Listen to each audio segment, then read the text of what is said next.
बाहर के सिस्टम में रिकॉर्डिंग यदि हो गई है तो उस रिकॉर्डिंग में ये फिर भी सिस्टम है कि सुनते समय यदि अच्छा लग रहा है तो बार बार रिवर्स करके भी उसे तुम सुन सकते हो,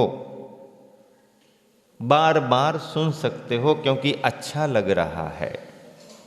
और अच्छा नहीं लग रहा है और सुनने में आने लगा तो जल्दी जल्दी निकाल दो, फॉरवर्ड कर दो इसको, ताकि जल्दी जल्दी निकल जाए।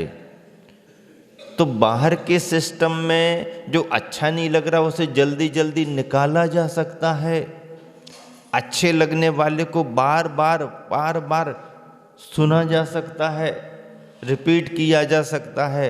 और यदि पसंद नहीं है तो सिस्टम में से उसे डिलीट भी किया जा सकता है। ये बाहर के सिस्टम में तो संभव है, लेकिन अंदर के बंधे हुए कर्मों के सिस्टम में ऐसा संभव नहीं है कि जो पुण्य का उदय अच्छा लग रहा है वही हमेशा बना रहे, वही सुबह वही शाम वही आज वही कल वही रोज वही जैसा एक ही जैसा वही बना रहे। ये हमारे बस में नहीं है। नहीं, अशुभ कर्म आ गया, सहन नहीं हो रहा, अच्छा नहीं लग रहा, जल्दी जल्दी निकल जाओ ना। तुम्हारे कहने से जल्दी जल्दी नहीं निकलेगा, तो अपने गति से निकलेगा। और इन सारे कर्मों को डिलीट ही कर दो ना। हाँ, डिलीट कर तो सकते हो, लेकिन घर में बैठे बैठे ऐसे डिलीट नहीं होगा। कर्मों को डिलीट करने का सिस्टम अलग है। वो ध्यान बल के द्वारा कर्मों को समाप्त किया जा सकता है, लेकिन असंयम में सामान्य अवस्था तो फिर कुछ भी कर्म नष्ट नहीं कर सकते। कर सकते हैं, धर्म का कार्य करो, शुभ कार्य करो, पुण्य के कार्य करो, तो पाप धीरे धीरे कम होता है, अशुभ कर्म कम होता है, टलता है और पुण्य में बदलने लगता है। सुनते समय ये आवाज़ किसकी है, गौर से सुनो, ध्यान से सुनो। और ये आवाज़ तो हमारी ही है। हाँ, जो तुमने बोला है वही तुम्हारे सुनने में आएगा, दूसरे का तुम्हारे सुनने में नहीं आएगा। तुमने जो बोला है वो तुम्हारे लिए सुनने में आएगा। हमने जो कर्म किए हैं, हमने अपने हाथों से जो बीज बोए हैं, उसी की फसल, उसी का फल हमारे लिए मिलेगा, दूसरे को नहीं। ऐसा कर्म का सिद्धांत है जिस पर जैन मान्यता बहुत पक्की बनी हुई है। आचार्य महाराज कह रहे हैं कि भोगों की प्रवृत्ति से कर्म का बंध होता है और फिर उसका फल मिलता है जीव को। और योगों की वृत्ति से यानी संयम साधना से कर्म समाप्त किए जाते हैं, संसार सागर से पार किया जाता है। भव सिंधु सेतु कहा, सेतु ब्रिज पुल, नदी को पार करना हो तो नाव की जरूरत पड़ती है, पुल की जरूरत पड़ती है। भव सागर से पार होने का ये सेतु है। गुरुवन ने क्या लिखा नीति में, भोगी बनकर भोग भोगना, भव बंधन का हेतु रहा, योगी बनकर योग साधना, भव सागर का सेतु रहा। जैसा तुम बोओगे वैसा बीज फलेगा, अहो सखे मित्र, निम्ब वृक्ष पर सरस आम्र फल, कभी लगे क्या कहो सखे। हे मित्र बताओ, नीम के वृक्ष में आम के फल लगते हैं क्या? नहीं लगते हैं। नीम में कड़वी नीम आएगी, आम्र के वृक्ष में आम के मीठे मीठे फल आएंगे।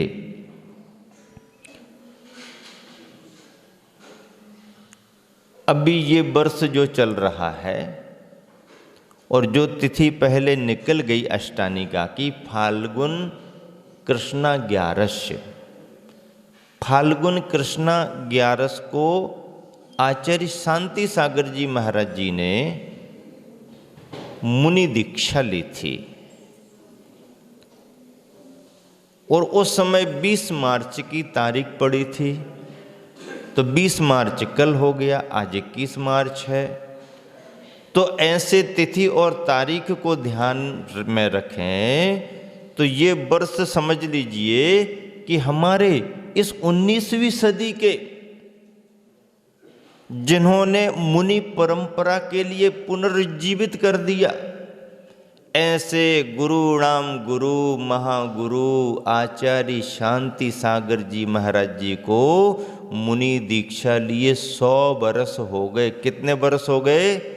100 बरस। हम सब भाग्यशाली हैं कि हमारी पीढ़ियां हमारे इतिहास को समझ रही हैं।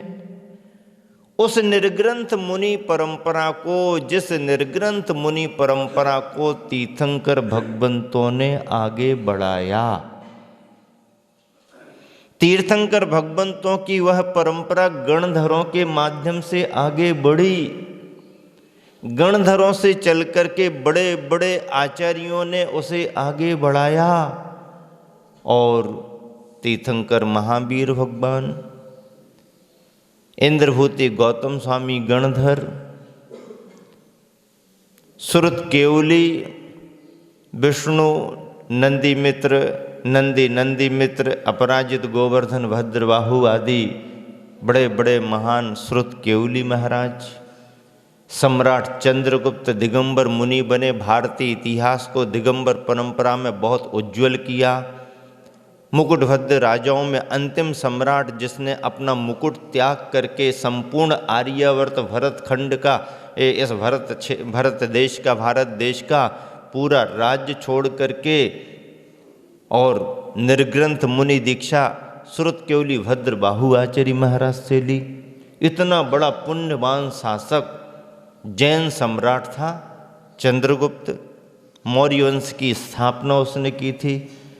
धरसेन, पुष्पदंत, भूतबली, गुणधर, यति, वृषभ, नाग, हस्ती, आर्य, मंक्षु आदि आदि आचार्यों के द्वारा ये परंपरा बढ़ते बढ़ते आचार्य प्रवर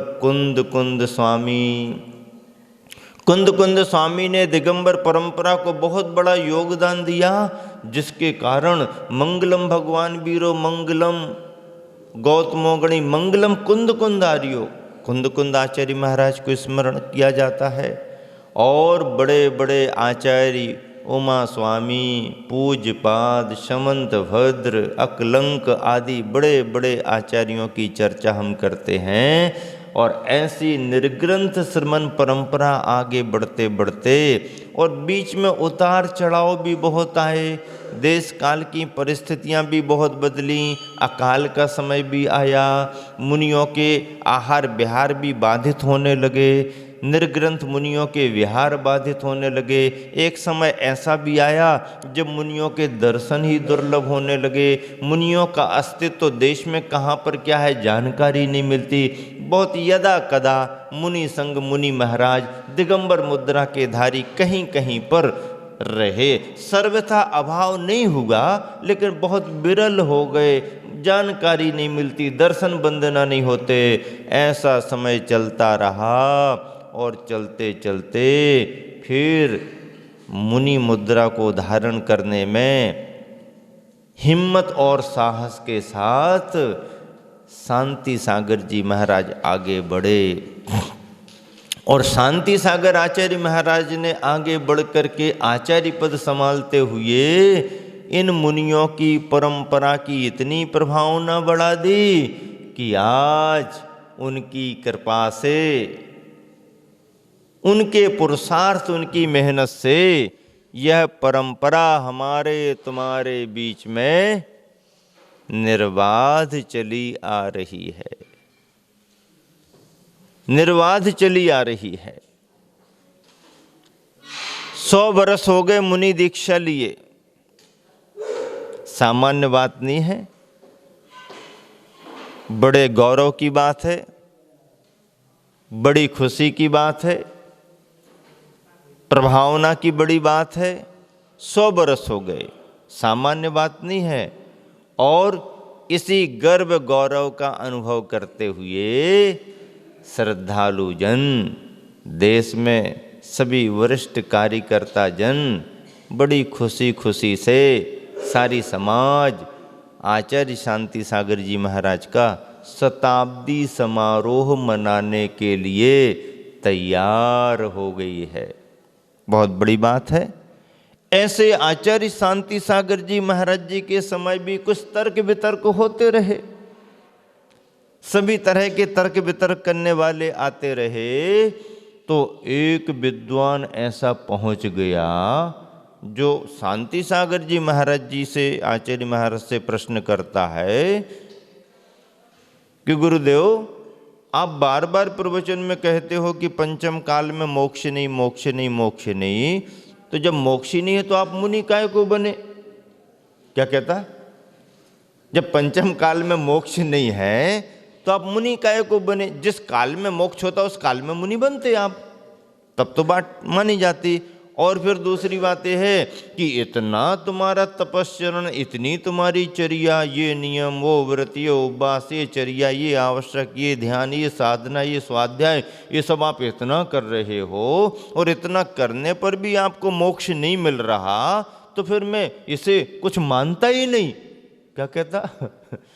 इतना करने पर भी तुम्हारे को मोक्ष नहीं है तो फिर मैं इसको मानता नहीं, और जब मोक्ष ही नहीं है तो फिर ये सब बने क्यों आप?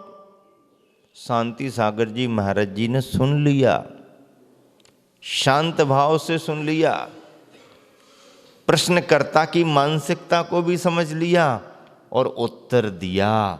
बोले ठीक है, तुम्हारे तर्क का, प्रश्न का उत्तर मैं देता हूं, लेकिन एक काम करो, मेरा थोड़ा सा एक काम है। बताओ बताओ महाराज जी, क्या काम है? देखो ऐसा बताओ, ये जो सामने पेड़ लगा हुआ है, ये पेड़ किसका पेड़ है ये? महाराज जी वो देख करके कहता, महाराज जी आपको मालूम नहीं, ये तो आम का पेड़ है। आम का पेड़ है ना, पक्का आप पहचानते हो? हाँ, इसमें क्या बच्चे बच्चे जानते तो आम का पेड़ है। आम का पेड़ है तो फिर इसमें आम के फल लगे क्यों नहीं? इसमें आम तो लगे नहीं। महाराज अब ये छोटा सा है, बढ़ने में इसको समय लगेगा, जब ये बड़ा होगा तब इसमें आम के फल आएंगे। अच्छा, बड़ा होगा तब आम के फल आएंगे ना? हाँ, अभी छोटा है इसलिए आम के फल नहीं लगे ना? हाँ। बोले ठीक ऐसे ही हमारे बारे में भी समझो कि जिस मुनि मुद्रा को मैंने धारण किया है, इसी मुनि मुद्रा में मोक्ष के फल लगेंगे, और कहीं दूसरी मुद्रा में ये फल लगने वाले नहीं।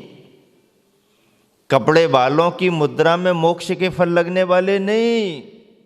जब भी मोक्ष के फल लगेंगे इसी मुनि मुद्रा में लगेंगे। लेकिन अभी क्यों नहीं लग रहे हैं आप ये पूछो, इसका उत्तर ये है कि यदि यह मुद्रा, जब भी यह मुनि की मुद्रा पंचम काल की मुनि मुद्रा है, जो उतनी उत्कृष्टता को ध्यान के रूप में प्राप्त नहीं कर पाएगी जो उत्तम संगनन के साथ चतुर्थ काल में प्राप्त किया जाता था।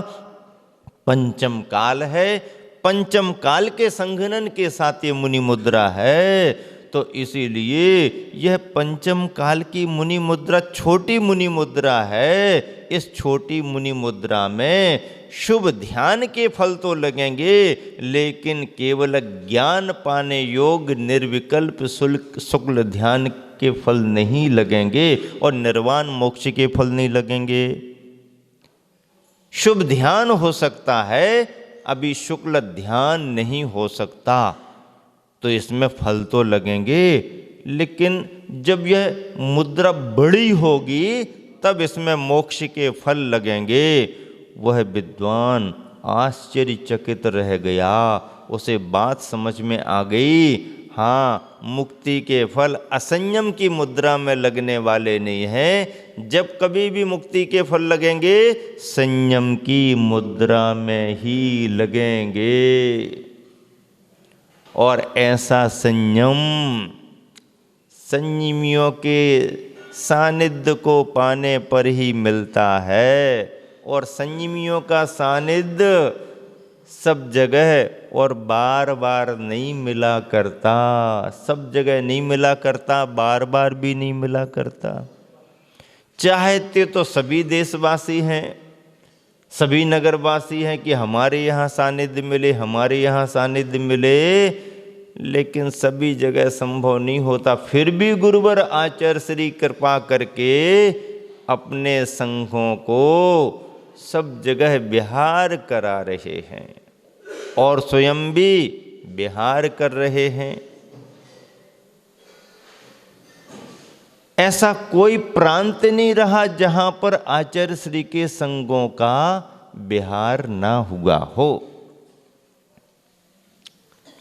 देश के 2-4 ऐसे प्रांत भले हैं जहां पर मुनिचर्या अच्छे से नहीं पलती है, श्रावक समाज उतनी संस्कारवान नहीं है, या निर्ग्रंथ मुनियों के विहार उनकी चर्या की अनुकूलता न होने के कारण नहीं हो पाते। वो ऐसे 2-4 छोटे मोटे प्रदेशों को छोड़ दें तो बाकी संपूर्ण देश में विहार हो ही रहे हैं।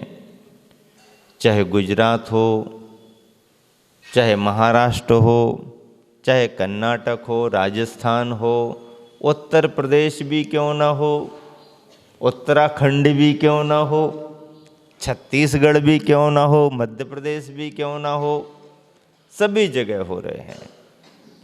अभी उत्तर प्रदेश वाले भी बहुत खुश हो रहे हैं, आचार्य श्री ने अपने संगों के विहार कराए और चतुर्मास भी हो रहे हैं। राजधानी वाले भी खुश हैं, राजधानी के पास रहने वाले भी खुश हैं कि चलो बारिश शुरू हुई है तो पानी अपने यहाँ भी आएगा आएगा। ठंडी हवा तो आने ही लगी है बारिश की। हम लोगों को भी गुरुवर आचार्य श्री ने यूपी में भेजा था, हस्तिनापुर की वंदना की। बड़ौत में बहुत बड़ी समाज है और वहाँ पर पंच कल्याणक संपन्न कराया। बड़ौत में मंडी के मंदिर का संपन्न कराया और उस पंच कल्याणक में ध्वजारोहण कर्ता का सौभाग्य जिस परिवार को मिला वो प्रमोद पंसारी जी आज स्वयं आपके बीच में यहाँ पर परिवार सहित आकर के बैठे हुए हैं। कहाँ यूपी का बड़ौत और कहाँ तुम्हारे बागड़ का अर्थूना, पता लगाते लगाते आ गए।